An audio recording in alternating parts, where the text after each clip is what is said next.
전라북도 정읍제자교회 윤영교 목사님은 하나님은 살아계신다고 증언하십니다. 그 놀라운 이야기 들어보세요. 우리 교회가 상가 3층으로 이사한 지 1년이 지났을 때 정주교회가 현재 건물을 팔고 새로 건축한 곳으로 이사 간다는 소식을 들었다. 그들이 제시한 1억 원은 우리 교회 형편으론 꿈도 꿀 수 없는 규모였지만 새벽 기도 중 나도 모르게 그 교회 건물을 우리가 사게 하소서 하는 기도가 나왔다. 스스로 나를 질책하고 타일렀다. 기도도 너무 욕심내면 죄야. 그런데 어느 날 새벽 하나님의 말씀이 들렸다. 너에게 돈 5천만 원이 있으니 너만 헌신하면 살 수 있다. 예? 제게 무슨 돈이 5천만 원이나 있습니까? 하고 웃었더니 하나님이 계속 말씀하셨다. 네가 살고 있는 집이 2천만 원이지? 네, 그런데요. 어머니가 사주신 작은 아파트였다. 그리고 이 교회 전세 보증금이 1,000만 원이지? 그리고 교회 돈 400만 원 있지? 그리고 교인들이 이렇게 헌금할 것이다 하시며 헌금 목록을 알려주셨다. 얼마 전 취직한 강모 청년이 100만 원, 황모 장로 100만 원, 권모 집사 50만 원 등등 교인들에게서 1,650만 원이 나올 것이다. 그럼 5천만 원이 된다. 그래요? 그럼 나머지 5천만 원은 어떻게 만듭니까? 너의 장인 목사님이 100만 원, 네 처남이 150만 원, 네 처외삼촌이 200만 원, 그리고 강진교회 김장로가 30만 원 등 하나님이 일일이 알려주시는데 놀랍기만 했다. 모자라는 1,500만 원은 네 매형이 기업은행 지점장이니 대출받으면 된다. 하나님, 그래도 3천만 원이 부족한데요? 나머지 3천만 원은 건물 파는 교회에서 은혜를 베풀게 하마. 그 후 하나님께서 말씀하신 것과 꼭 맞는 조건으로 계약이 술술 진행되었고 정말 놀랍게도 교인들의 헌금 역시 하나님이 알려주신 그대로 다 이루어졌다. 하나님, 저 사람은 돈도 많고 저와 친분도 있는데 적어도 500만 원은 도와주지 않을까요? 하니 아니다 하시면 영락없이 아니었다. 한 번은 교인 한 사람이 찾아와 말했다. 목사님, 제가 1억 원을 헌금하겠습니다. 나는 대답하기 전에 마음속으로 하나님께 물었다. 저 말이 진짜입니까? 하나님이 하시는 말씀을 또렷하게 들을 수 있었다. 이 신자는 진심으로 하는 말이지만 약속한 헌금을 못할 것이며 결국 시험에 들어 너를 떠날 것이다. 하나님, 그러면 제 모교회는요? 제가 그 교회 부흥의 1등 공신인데 아직까지 한 번도 도움받은 적이 없습니다.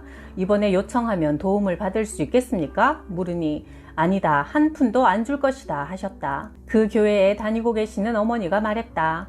영교야, 우리 목사님께 말씀드리면 조금이라도 도와주지 않겠니? 어머니, 하나님이 절대로 안 도와줄 거라고 이미 말씀하셨어요. 그래도 어머니가 자꾸 가보자고 하여 마지못해 따라갔더니 역시나 하나님이 말씀하신 대로 단 한 푼도 도움을 받지 못했다. 차라리 안간만 못했다. 하나님은 너무나 정확하신 분이다. 하나님이 계시하신 대로 1원짜리 하나 안 틀리고 그대로 되어 우리는 그 정주교회 건물로 이사할 수 있었다. 모세는 하나님과 대면하여 말하던 자라고 했는데 오늘날도 하나님은 기도하는 종과 시시콜콜 대화하시는 분이었다.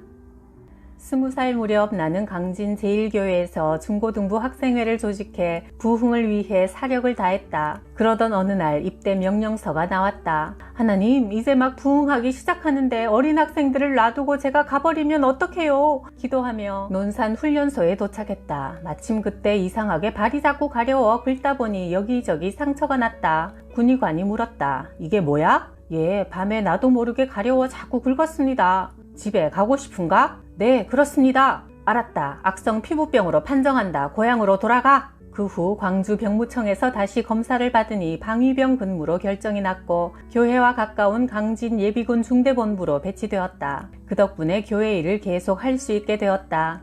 교회는 점점 부흥되어 매주 10명 이상 새로 등록했고 학생들이 150명 정도 모였다. 어느 날 둘러앉아 성경 공부를 하는데 갑자기 사람들의 마음에 하트 모양이 보였다. 평소 별 말이 없어도 예수님을 많이 사랑하는 사람은 밝은 빨간색, 예수님을 적게 사랑하는 사람은 노란색, 입으로는 하나님을 사랑한다고 떠들어도 그 사랑이 다 식어버린 사람은 검은색 등 사람들마다 각각 다른 색이 보였다. 심지어 가슴에 하트 대신 뱀이 또아리를 틀고 숫자 6자 모양으로 앉아있는 형상도 보였다. 얼마나 당혹스럽고 놀랍던지 이렇게 기도했다.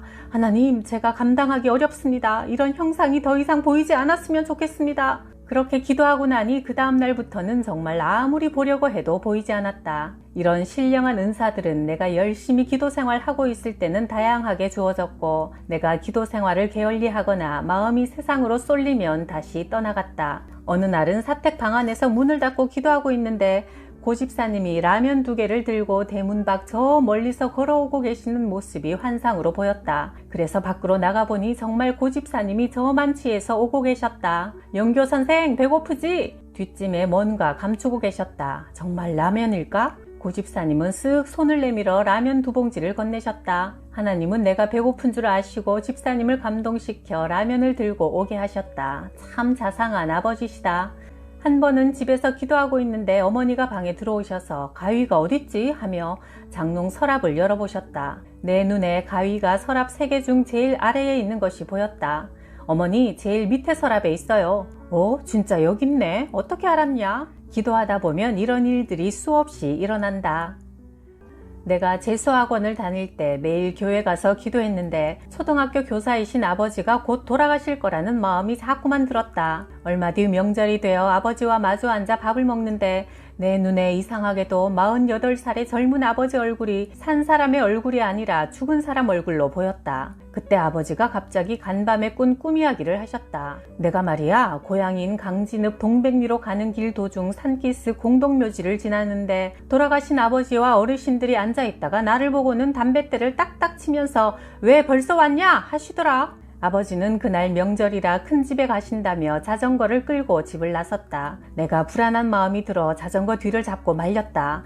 아버지, 오늘은 자전거는 두고 버스 타고 가세요. 그러나 아버지는 웃으며 다녀오마 하시고는 평소처럼 자전거를 끌고 나가셨는데 왠지 아버지의 마지막 모습이라는 생각이 자꾸만 들었다. 아버지를 보내놓고 어찌나 마음이 불안하던지 방에 들어와 간절히 기도했다. 하나님, 우리 아버지를 제발 살려주세요. 지켜주세요. 그러다 깜빡 잠이 들었는데 전화벨 소리가 들리는 순간 직감이 왔다. 아버지가 병원에 있다는 전화로구나. 전화를 받으니 윤탁현 선생님 댁이죠? 여기 병원인데요. 선생님이 자전거 타고 가다 넘어지셔서. 난 속으로 이렇게 말했다. 넘어진 게 아니라 버스가 아버지를 뒤에서 들이받은 거지. 병원으로 달려가 보니 아버지는 곧 숨이 넘어갈 듯 가쁜 숨을 몰아쉬고 있었다. 의사가 엑스레이 사진을 한참 들여다보더니 고개를 갸웃했다.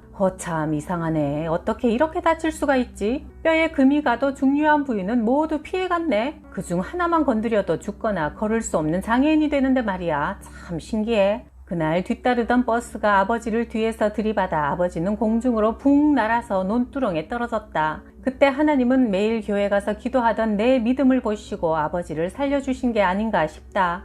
내가 아버지께 간증했다. 하나님이 오늘 아버지가 죽을 수 있음을 내게 미리 알려주셨고 내 기도를 통해 아버지를 살려주신 거예요. 철저한 무신론자였던 아버지는 이 사건을 통해 예수님을 믿게 되었다. 내 아내는 당시 광주 시내 다른 교회에 다니고 있었고 그 언니가 우리 교회에 나왔다. 대학 2학년 겨울방학 때 저녁 예배를 드리러 갔더니 그녀가 언니를 따라 우리 교회에 와서 예배를 드렸다. 교회에서 조용히 기도하고 있는데 하나님이 말씀하셨다. 네가 저 자매를 오늘 선택하면 네 아내가 될 것이나 그렇지 않으면 다른 사람의 아내가 될 것이다. 나는 아직 대학 2학년이고 졸업 후 신학교도 가야 하니 결혼은 생각해보지 않았는데 하나님이 말씀하시니 그 자매와 대화를 나누어 보았다. 자매님, 혹시 배우자를 위해 기도하고 계십니까? 그랬더니 그녀가 말했다. 저 내일 목포에 선보러 가요. 그래요? 어떤 남잔데요? 부모님이 잘 아는 집안이라 부모님 뜻대로 결혼하게 될 것 같아요. 그 남자는 서울대학교 나와서 대기업 회장님 비서실장으로 있대요. 그 순간 나도 모르게 말이 툭 뱉어졌다.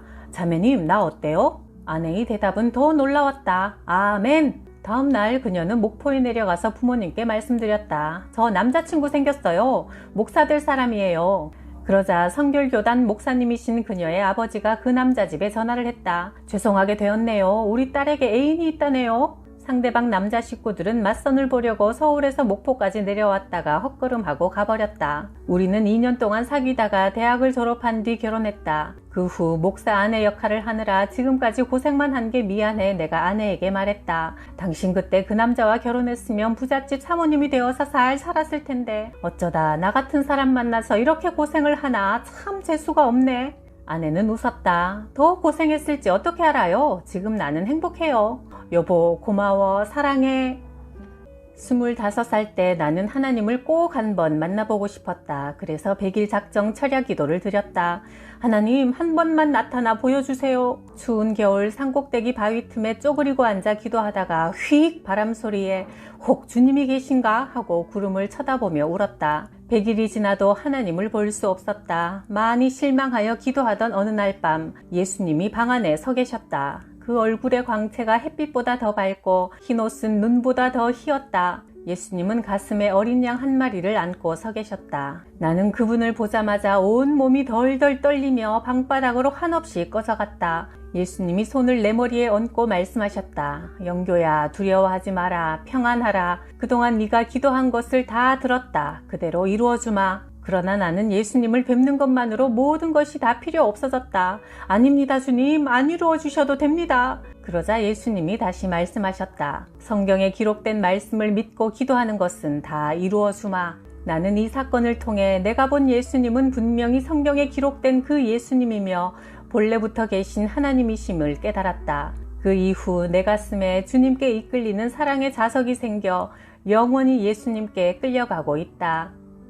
결혼을 하고 서울신학대학원에 입학하고 기쁨이 충만한 어느 날 기침을 하니 목에서 피가 나왔다. 세종병원에 가니 의사가 결핵이라고 판정을 내렸다.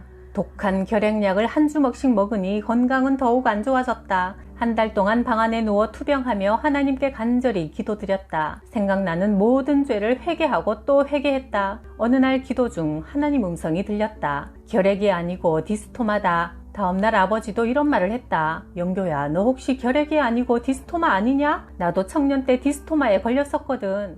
그래서 집에 오래된 의학사전을 찾아보니 폐결핵과 폐디스토마는 증상이 비슷해 경험 많은 의사도 오진하기 쉽다고 나와 있었다. 특히 각혈할 때 피 색깔이 붉은 선홍색이면 결핵이고 커피색처럼 검으면 디스토마라는 것이다. 그러고 보니 내가 각혈할 때 피 색깔이 검붉었다. 병원에 가서 의사에게 디스토마 검사를 해보자고 하니 화를 냈다. 환자가 멋대로 자기 병을 판단합니까? 의사가 결핵이라면 결핵입니다. 그냥 약 그대로 먹으세요. 그래서 할 수 없이 약국에 가서 디스토시드정이라는 약을 하나 사 먹었더니 바로 열이 내리고 기침도 멈추고 각혈도 멈추고 깨끗이 나아버렸다. 돌팔이 의사들은 사람을 잡을 수 있지만 하나님의 진단은 정확하다.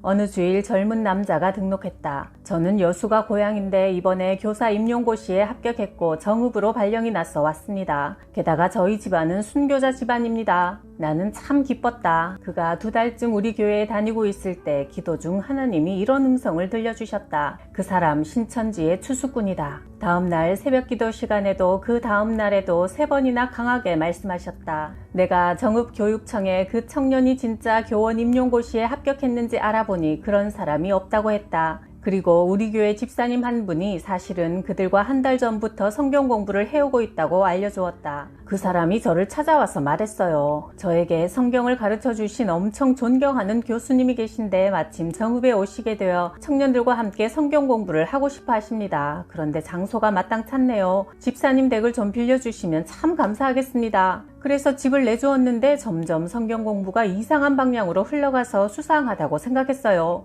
또 다른 집사님이 말했다. 그 청년이 순복음교회에서 나오는 걸 봤어요. 알아보니 그는 우리 교회와 순복음교회에 동시에 등록하여 주일 낮 예배는 우리 교회에서 드리고 오후 예배는 순복음교회에 참석하며 추수꾼 활동을 하고 있었다. 나는 그 청년뿐만 아니라 다른 신천지 교인들도 우리 교회에 섞여 있으리라 생각하고 주일 설교 때 신천지 교주 이만희를 신랄하게 비판했다. 신천지는 성경 공부 중에 이렇게 가르칩니다. 성경에 나사렛에서 무슨 선한 것이 나올 수 있느냐 했지만 예수님이 나오셨듯이 과천에서 무슨 선한 것이 나올 수 있느냐 싶지만 재림 예수인 이만희 교주님이 나오셨다. 이런 허무맹랑한 말에 속아 넘어가서는 안 됩니다. 다시 오실 예수님은 초림 때처럼 초라한 인간의 몸으로 오시지 않습니다. 영광스러운 부활의 몸으로 심판주로 하늘에서 천사들과 함께 내려오신다고 성경은 분명히 기록하고 있습니다. 주께서 호령과 천사장의 소리와 하나님의 나팔 소리와 함께 친히 하늘로부터 내려오실 것이니 우리가 구름 속으로 이끌려 올라가서 공중에서 주님을 영접할 것이며 우리가 항상 주님과 함께 있을 것이다.